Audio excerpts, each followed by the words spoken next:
કામ કર, હું તને આશીર્વાદ અપાવું, તારા ઘરમાં કોઈ મરે નહીં.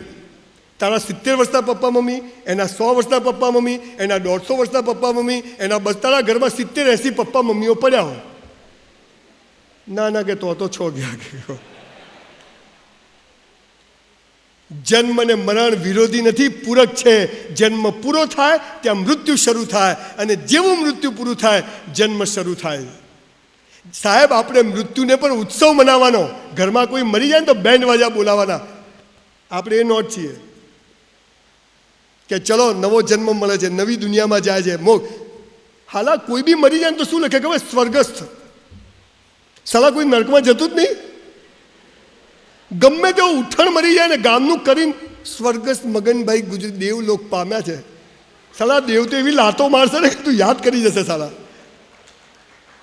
અને આપણે પાછા જે મરી ગયો ને એનો ફોટાને લાઈનસર હાથ જોડવા ઊભા થયો બધા. પછી શું કે ખબર? સાલો છો ગયો.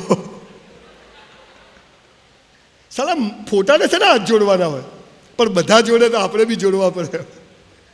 આ બધા કરે કરવાનું. બધા શું કહેશે, લોકો શું કહેશે, આપણને બધું બીજા શું કહેશે, બીજાને બતાવવા જીવવાનું શીખવાડ્યું.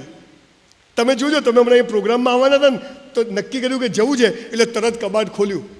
કયા પહેરું? આ પહેરું? ના. આ પહેરું? ના. પાછું પહેરીને પાછું કાઢી નાખે. ના ના, આ બરાબર. સાહેબ, તમને એક વાત કહું, આ આપણા લગ્ન જીવનો સડી ગયા છે. પતિ પત્નીઓ વચ્ચે ભારત પાકિસ્તાન જેવું જાય છે, દીકરા ભાઈ બહેનો લડાય છે. એનું કારણ શું છે ખબર છે? આપણે બહાર જઈએ ને એટલે નવા કપડાં પહેરીએ, અને ઘરમાં તો ફાટેલા પહેરીને ફરતા હોઈએ. પપ્પા હોય તો શ્રીલંકાનો નકશો દેખાતો હોય ગંજીમાં, મમ્મી હોય તો ચણીઓ પાછળ લટકતો હોય.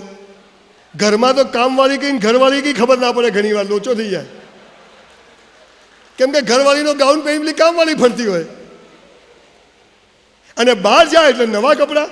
પપ્પા બહાર જાય, મેં મારી વાઈફને કીધું ઘરમાં જ નવા કપડાં પહેર. મને કે કેમ? મેં કીધું તું મને ગમવી જોઈએ, ગામને ગમવી જોઈએ. ઘરમાં જ નવા પહેરવાના. ત્યારથી અમારે બેન ઝઘડો જ થતો નહીં. બે સવારે ઉઠી એટલે જ્યારે હનીમૂનમાં નીકળ્યા. સાહેબ, ઘરમાં નવા કપડાં પહેરો, જુઓ કેવી મજા આવે. આ સિરિયલોમાંથી આટલું તો શીખો કે ઘરમાં અપ ટુ ડેટ રહેવાનું. બીજું શીખવાની જરૂર નથી. પણ આપણે બીજું બધું શીખીએ છીએ, પેલું નથી શીખતા. ઘરમાં સવારે ઉઠીએ ને બેસતા વર્ષની જેમ તમે તૈયાર થાવ અને બહાર જાઓ ને ગમે તે પહેરીને જવાનું. આ સાહેબ, તમને ખબર છે પાપ અને પુણ્યની વ્યાખ્યા શું છે? મારી પાપ અને પુણ્યની એકદમ જુદી વ્યાખ્યા છે સાહેબ. જે બીજાને બતાવવા કરો ને એ બધું પાપ, અને પોતાની જાતને બતાવવા કરો એ પુણ્ય. આટલી જ વ્યાખ્યા છે સાહેબ. આ તો સંજય બી ઘરે આવે તો નવી ચાદર. આવો સાહેબ. અને આપણે ફાટેલીમાં હો, પગ બહાર ખેંચી જાય. સંજય બી ઘરમાં આવે તો નવા કપડાં કાપી, બોર્ન ચાઇના. હમણાં દીકરો ગયો ને ત્યાંથી લાવ્યો. અને આપણે કાનો તૂટેલીને પીતા હોઈએ. સાવ બોગસ, બધું બીજાને બતાવવા જીવવાનું. We are hypocrites. સાહેબ, જેવા છીએ એવા જીવશું ત્યારે જીવન મસ્ત પસાર થશે. તમે જ્યારે ફરિયાદો બંધ કરો છો ત્યારે ઈશ્વર તમારો મિત્ર બની જાય છે, અને તમે ફરિયાદો ચાલુ રાખો છો ત્યારે ઈશ્વર તમારાથી દૂર થઈ જાય છે. આપણને ખબર જ નથી. જે થાય તે સારા માટે. ઈશ્વર જે કરે, જેમ કરે, જ્યાં લઈ જાય. યસ સાહેબ, 12માં 52% ના આવ્યા હોત ને તો બીએસસી ના કર્યું હોત. બીએસસી ના કર્યું હોત તો એક હોટલમાં વેઇટરની નોકરી ના કરી હોત. એ ના કર્યું હોત તો ડાયમંડનો બિઝનેસ ના કર્યો હોત. એમાં નુકસાન ના થયું હોત તો કન્સ્ટ્રક્શનમાં ના ગયો હોત. અને કન્સ્ટ્રક્શનમાં ના ગયો હોત તો આજે બુક સ્ટોર, કપડાની દુકાનો અને જીમ ચલાવતો ના હોત. અને આ 700 સેમિનાર ના કર્યા હોત. બોલો, જે થાય તે સારા માટે ખરું કે નહીં? તમે જ્યારે ફરિયાદ કરો છો ત્યારે ઈશ્વર કહે છે કે સાલો ગધેડો છે. તમે કહો છો ને કે ભગવાન કેમ આમ કર્યું? ભગવાન કહે છે જખ મારવા. અમે બ્રાહ્મણ છીએ, અમને સંભળાય, તમને ના સંભળાય.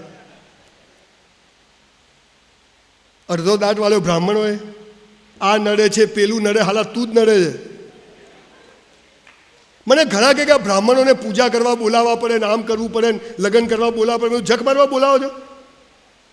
જાતે કરો કે એ વાત સાચી? બ્રાહ્મણ કરે આપણે કરવાની, એમાં કંઈ જરૂર નથી. કોઈ પેલા બાપની જાગીર થોડી છે. પણ બ્રાહ્મણ કોને કહેવાય?